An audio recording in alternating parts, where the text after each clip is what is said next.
families are growing, fields are thriving, businesses are doing great, and surrounding Jerusalem is a stunning stone wall. It's sealed inside with thick wooden gates. It's a beautiful place. It's right here behind me. It looks nice. You guys think so? It's pretty fancy. It's pretty big.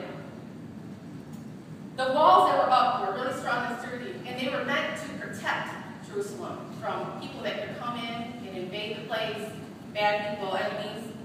But God's people started to turn away from him. He had protected this, and then they started to turn away. So for even the 100 years, he begged and begged and begged them to come back to him.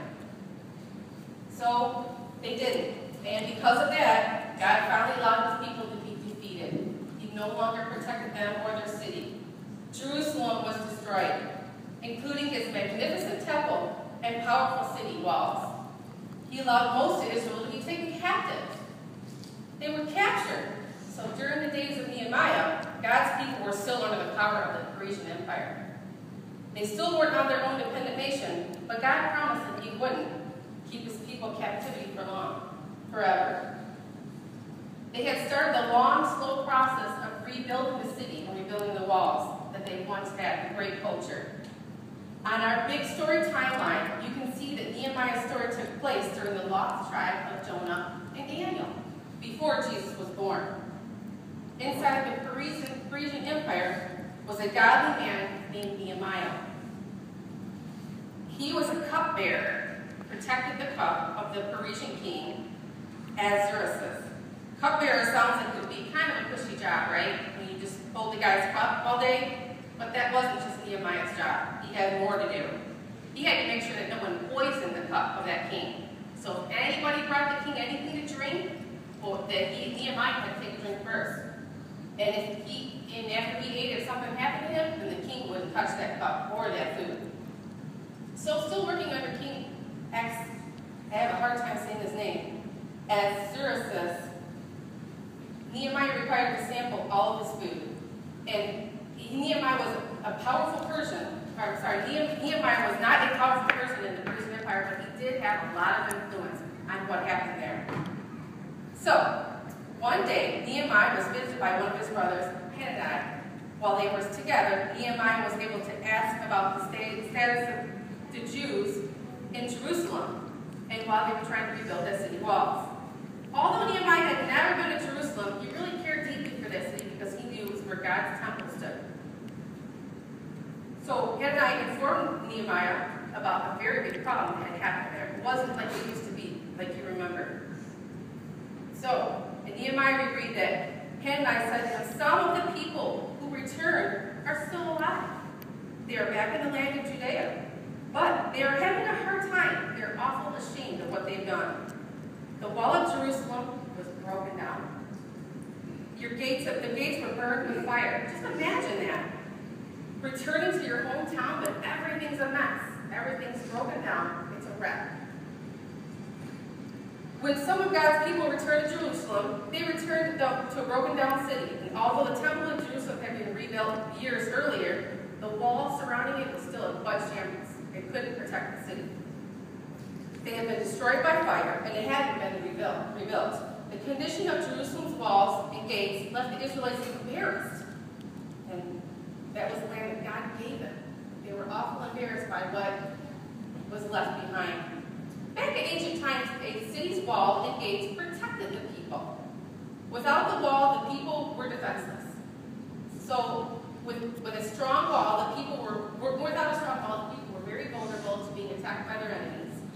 A wall represented power, protection, and in some ways beauty. So without their wall, the Israelites felt like they had none of these great things that God had provided for them.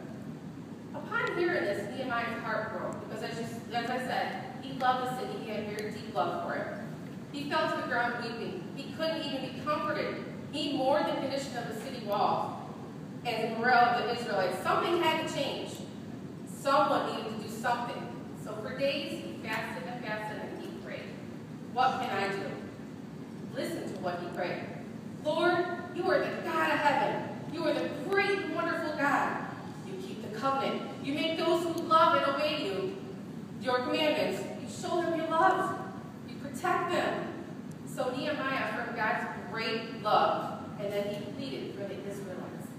he wanted to make things better. And he knew someone needed to do it, so he took the initiative and he stepped up and did it. Nehemiah continued, see how your people are suffering? Please listen to me, God. I'm praying to you day and night. I'm praying for the people of Israel. Nehemiah then acknowledged the Israelites, including himself, had committed sins against God. But as he prayed, God's promises came flooding back to him because he remembers how good God is to him. Nehemiah recalled how God told Moses if the Israelites chose not to follow him, he would scatter them among all of the nations. And that had happened. God had allowed his people to be defeated, conquered, and made captives. But Nehemiah remembered another one of God's promises. He said if his people returned back to him, he would bring them back from the furthest places of the earth back together. That was his promise. So Nehemiah felt hope as he cried out to God in prayer, because he knew if he went to God, God would fulfill his promises. Lord, they are your people. They serve you. Use your great strength and mighty hands to set them free from Egypt. Lord, please pay careful attention to my prayer. Listen to the prayers of all of us. We take delight in honoring your name and give us success today as I make my request known to King Ahasuerus. So, when Nehemiah finished praying, he knew it would be a big job to fix that wall, because those walls are big. It was clear someone needed to act, and that someone was him. Nehemiah thought God was giving him an opportunity to take action and make something happen. The next step for Nehemiah was to approach the king and get permission. But he wasn't sure how the king would respond, because he knew he didn't have a lot of power, but he had a lot of influence. But he also knew that God would be with him every step of the way. So Nehemiah knew that he could trust God no matter what. And you know that's great that we can all remember that no matter what we're going through, we can always trust God to help bring us through it. The basic truth is trust God no matter what your circumstances are. Always put your trust in him. We probably won't be rebuilding any walls anytime soon, but there's always a big chance to be facing something where we're going to have to look to God and trust him for help. We are given an opportunity to pray to God, to ask for help, just like Nehemiah did. In fact, that's our one thing to remember for today. The bottom line is when you see something big to be done, ask God